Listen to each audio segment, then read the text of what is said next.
বহুদিন আগের কথা, বাইতুল মুকাদ্দাসের এক জনপদে একজন দরিদ্র দরবেশ বাস করতেন। তার অবস্থা এতটাই করুণ ছিল যে অপুষ্টিতে তার গাল দুটো বসে গিয়েছিল, ত্বকের উপর জমেছিল কালচে ছাপ। তার জীর্ণশীর্ণ শরীরের প্রতিটি হাড় বাইরে থেকে গোনা যেত।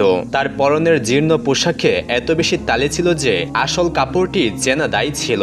কিন্তু এই চরম দরিদ্রের মাঝেও তিনি ছিলেন ধৈর্য, সহনশীলতা আর অটল বিশ্বাসের এক মূর্ত প্রতীক। তিনি সারাক্ষণ এক মনে সৃষ্টিকর্তার কাছে প্রার্থনা করতেন। তার ঠোঁটে লেগে থাকতো একটাই আরজি, হে দুজাহানের মালিক, তুমি যদি আমাকে দুর্বল ও অক্ষম করেই সৃষ্টি করে থাকো, তবে বিনা পরিশ্রমে আমার রিজিকের ব্যবস্থা করে দাও, সকাল হোক বা সন্ধ্যা। তার মুখে ছিল এই একই আকুতি, যেন আল্লাহ তাকে অদৃশ্য কোনো উৎস থেকে এমন ভাবে দান করেন যাতে তাকে কখনো কারোর সামনে হাত পাততে না হয়।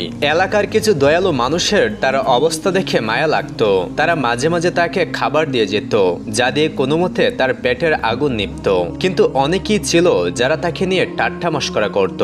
তারা একে অপরকে বলতো, দেখেছিস দাড়িওয়ালা লোকটাকে, কি সব আজে বাজে বকে সারাদিন, আল্লাহর কাছে এর আবদার তো দেখ, মনে হয় ওর মাথা খারাপ হয়ে গেছে। কেউ কেউ বলল, আরে রোজগারের জন্য তো কঠোর পরিশ্রম করতে হয়, দুনিয়াতে বড় বড় নবী রাসূলরাও খেটে খেয়েছেন, আর এই অলসটা ভাবে কোনো কষ্ট ছাড়াই তার আচল সম্পদে ভরে যাবে, এমন গুপ্তদন্ত দুনিয়াতে কেউ পায়নি। কিন্তু সেই দরবেশ ছিলেন নিজের বিশ্বাসে অটল। মানুষের কটূক্তি বা উপহাস তার প্রার্থনায় বিন্দুমাত্র প্রভাব ফেলতে পারেনি। তিনি আগের মতোই আকুল হয়ে তার প্রভুকে ডাকতেন। এক রাতে তিনি এমন ভাবে প্রার্থনায় মগ্ন হলেন যে রাত পেরিয়ে সকাল হয়ে গেল, তবু তার দোয়া থামল না। ভোরের আলো ফোটার ঠিক পর মুহূর্তেই হঠাৎ এক বিকট শব্দে তার জীর্ণ কুরের দরজাটি ভেঙে গেল। তিনি চমকে উঠলেন এবং তাকিয়ে দেখলেন একটি বিশাল স্বাস্থ্যবতী গরু শিং দিয়ে দরজা ভেঙে সোজা তার উঠানে এসে দাঁড়িয়েছে। দরবেশ গরুটিকে দেখা মাত্রই সিজদায় লুটিয়ে পড়লেন। তার চোখ দিয়ে ঝরছিল কৃতজ্ঞতার অস্ত্র। তিনি বিড়বিড় করে বলতে লাগলেন, হে আল্লাহ, হে দয়াময় প্রভু, অবশেষে তুমি আমার প্রার্থনা শুনেছ।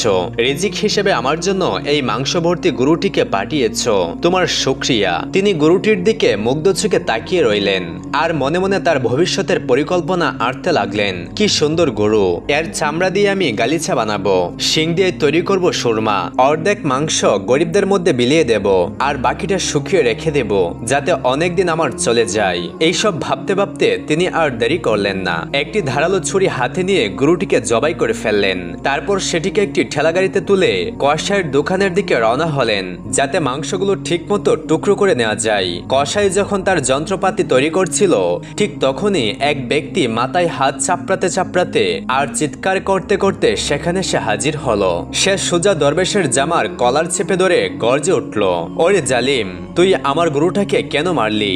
জানিস কত যত্ন করে আমি ওকে পালন করেছিলাম, নিজের আরামের চেয়েও ওর খেয়াল আমি বেশি রাখতাম, সেরা ঘাস খাওয়াতাম, আর তুই এক মুহূর্তে আমার সব পরিশ্রম মাটিতে মিশিয়ে দিলি।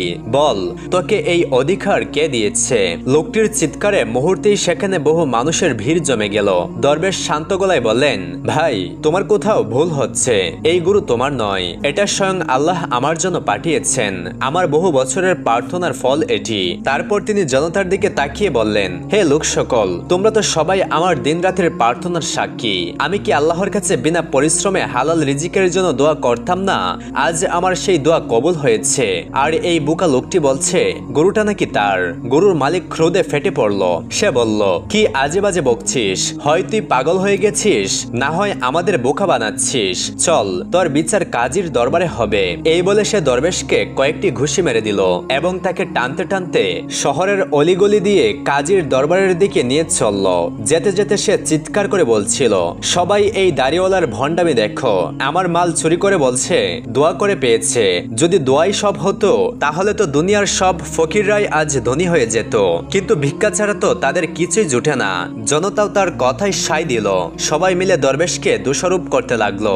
এই প্রতিকূল পরিস্থিতিতে দরবেশ অসহায় হয়ে আকাশের দিকে তাকিয়ে বললেন, হে আল্লাহ, হে দয়াময় প্রভু, তুমি তো আমার মনে এই দোয়া দিয়েছিলে, আমি তোমাকে আমার রব মেনে প্রার্থনা করেছি।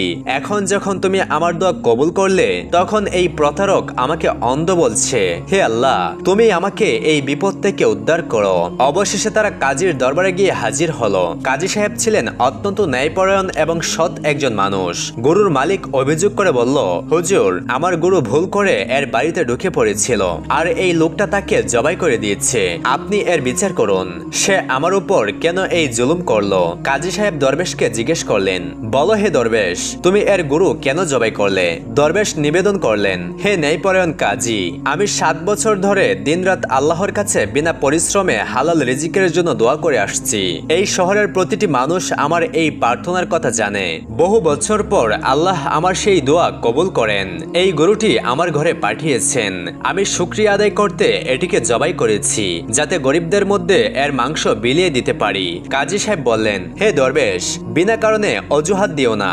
যদি কোনো শরীয়ত সম্মত দলিল থাকে তবে তা পেশ করো। তুমি কি চাও আমি দলিল ছাড়া রায় দেই? তুমি বলো, গরুটি কি কেউ তোমাকে দান করেছে নাকি তুমি কিনেছ? দরবেশ বলল, না হুজুর, এই গরু আমাকে কেউ দান করেনি বা আমি কিনেও আনিনি। অতঃপর কাজী বললেন, হে দরবেশ, তাহলে তুমি এই গরুর মালিককে গরুর দাম দিয়ে দাও। কাজীর কথা শুনে দরবেশ হতাশ হয়ে পড়লেন এবং কান্নায় ভেঙে পড়ে বললেন, হে আমার মনের খবর রাখা মালিক, হে দয়াময় আল্লাহ, হে আমার প্রভু, তুমি এই সৎ কাজীর মনে আমার সত্যটা প্রকাশ করে দাও। দরবেশের এই আকুল কান্না দেখে কাজীর মনে দয়া হলো। তিনি গরুর মালিক ও জনতাকে বললেন, আমি এই দরবেশকে আজকের দিনের জন্য সময় দিচ্ছি। এই মামলার শুনানি আগামীকাল পর্যন্ত স্থগিত করা হলো, যাতে আমি এই বিষয়টি আরো ভালোভাবে তদন্ত করতে পারি। সেই দিন রাতে কাজী সাহেব ইবাদত করতে করতে ঘুমিয়ে পড়লেন। অতঃপর তিনি স্বপ্নে দেখলেন, শহরের বাইরের এক জঙ্গলের মধ্যে একটি কুঁড়ে ঘরে এক বৃদ্ধ বসে আছেন। তিনি কাজীকে বলছেন, হে কাজী, দরবেশের মামলার রায় দেওয়ার আগে অবশ্যই আমার সঙ্গে দেখা করবে। অতঃপর সকালবেলা ঘুম থেকে উঠেই কাজী সাহেব জঙ্গলের দিকে রওনা হলেন। সেখানে তিনি স্বপ্নে দেখা সেই কুঁড়ে ঘরটি খুঁজে পেলেন। দরজায় করাঘাত করতেই ভেতর থেকে আওয়াজ এলো, হে ন্যায়পরায়ণ কাজী, ভেতরে আসুন, আমি আপনারই অপেক্ষায় ছিলাম। অতঃপর কাজী যখন ঘরের ভিতর ঢুকলো তখন বৃদ্ধ লোকটি দরবেশ ও গরুর মালিকের মামলা সম্পর্কে এমন কিছু তথ্য দিলেন যা শুনে কাজী সাহেব হতবাক হয়ে গেলেন। তিনি গরুর মালিকের ওপর ক্রুদ্ধ হলেন এবং বৃদ্ধকে ধন্যবাদ জানিয়ে দরবারে ফিরে এলেন। পরদিন আবার আদালত বসলো। চারপাশে লোকে লোকারণ্য। গরুর মালিক চিৎকার করে বলল, কাজী সাহেব, এই দরবেশ বড় জালিম, ওকে কঠিন শাস্তি দিন। কাজী সাহেব গরুর মালিককে বললেন, চুপ করো তুমি, এখনই তোমার অভিযোগ ফিরিয়ে নাও। গরুর মালিক চিৎকার করে বলল, এটা কেমন বিচার? ওই দরবেশ আমার গরু মেরে ফেললো আর আপনি বলছেন মাফ করে দিতে?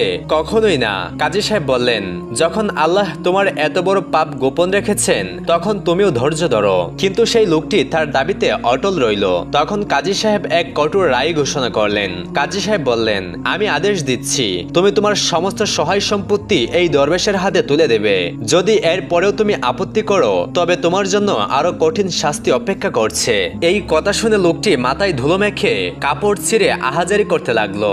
সে যখন কিছুতেই শান্ত হলো না তখন কাজী সাহেব তাকে কাছে ডেকে বললেন, আরে হতবাগা, তোর ভাগ্য খারাপ, তাই তোর পাপ ধীরে ধীরে প্রকাশ পাচ্ছে। এরপর তিনি আরেকটি রায় দিলেন, তোর স্ত্রী এই দরবেশের দাসী হবে এবং তোর সন্তানরা তার গোলাম হবে। এরপরেও যদি তুই হট্টগোল বন্ধ না করিস তবে নিজের মৃত্যুর জন্য তুই নিজেই দায়ী থাকবি। কাজীর এই রায় শুনে লোকটি মাটিতে গড়াগড়ি দিয়ে কাঁদতে লাগলো। উপস্থিত জনতা কাজীর এই বিচারে অবাক হয়ে তাকে অনুরোধ করলো এমন অন্যায় না করতে। তখন কাজী সাহেব সবাইকে উদ্দেশ্য করে বললেন, হে লোক সকল, এখন সেই সময় এসে গেছে, এর গোপন রহস্য প্রকাশ করা হোক। সবাই আমার সঙ্গে জঙ্গলের নদীর ধারে চলো। অতঃপর সবাই কাজীর সাথে নদীর তীরে গিয়ে উপস্থিত হলো। সেখানে পৌঁছে তিনি একটি বিশাল গাছের নিচে সবাইকে দাঁড় করালেন এবং এক চাঞ্চল্যকর সত্য উন্মোচন করলেন। ঘটনা হলো, এই গরুর মালিক বহু বছর আগে তার প্রভুকে হত্যা করে এই গাছের নিচেই তাকে পুঁতে রেখেছিল। সে ছিল তার প্রভুর কৃতদাস, আর এই দরবেশ হলো সেই নিহত প্রভুরই ছেলে। শিশু বয়সে কিছু না বুঝতে পেরে সে এতদিন অজানাই ছিল। তিনি আরো জানান, এই লোকটি তার প্রভুকে খুন করে সমস্ত সম্পত্তি দখল করে নেয় এবং তার দাসীকে বিয়ে করে। আমি একে এক কঠোর রায় দিয়েছিলাম যাতে সে নিজের ভুল বুঝতে পারে এবং অনুতপ্ত হয়, কিন্তু সে নিজের পাপের পর্দা নিজেই ছিঁড়ে ফেলেছে। অতঃপর কাজী সাহেবের আদেশে সেই জালিমকে গাছের সঙ্গে বাঁধা হলো এবং জল্লাদকে ডেকে আদেশ করলো, হে জল্লাদ, এই ব্যক্তি তার মালিককে যেই খঞ্জর দিয়ে হত্যা করেছিল তুমি সেই খঞ্জর দিয়ে তার শিরুচ্ছেদ করো। অতঃপর জল্লাদ সেই খঞ্জর দিয়ে তার শিরুচ্ছেদ করলো, যা দিয়ে সে তার প্রভুকে হত্যা করেছিল। অবশেষে সত্যের জয় হলো। একজন অত্যাচারী সাজা পেল, একজন অসহায় তার সবকিছু ফিরে পেল এবং সৃষ্টিকর্তার ওপর প্রতিটি মানুষের বিশ্বাস নতুন করে জেগে উঠল। উপস্থিত জনতা তাদের ভুলের জন্য কাজী সাহেবের কাছে ক্ষমা চাইল। এভাবেই এক দীর্ঘ প্রতীক্ষার পর দরবেশ তার প্রার্থনার প্রকৃত ফল লাভ করলো। তো প্রিয় দর্শক, আমাদের এই গল্পটি আপনার কাছে কেমন লাগলো তা অবশ্যই কমেন্ট করে আমাদের জানাবেন এবং পরবর্তীতে এমন আরো ভিডিও পেতে আমাদের চ্যানেলটি সাবস্ক্রাইব করে পাশে থাকা বেল আইকনটি অন করে দিন।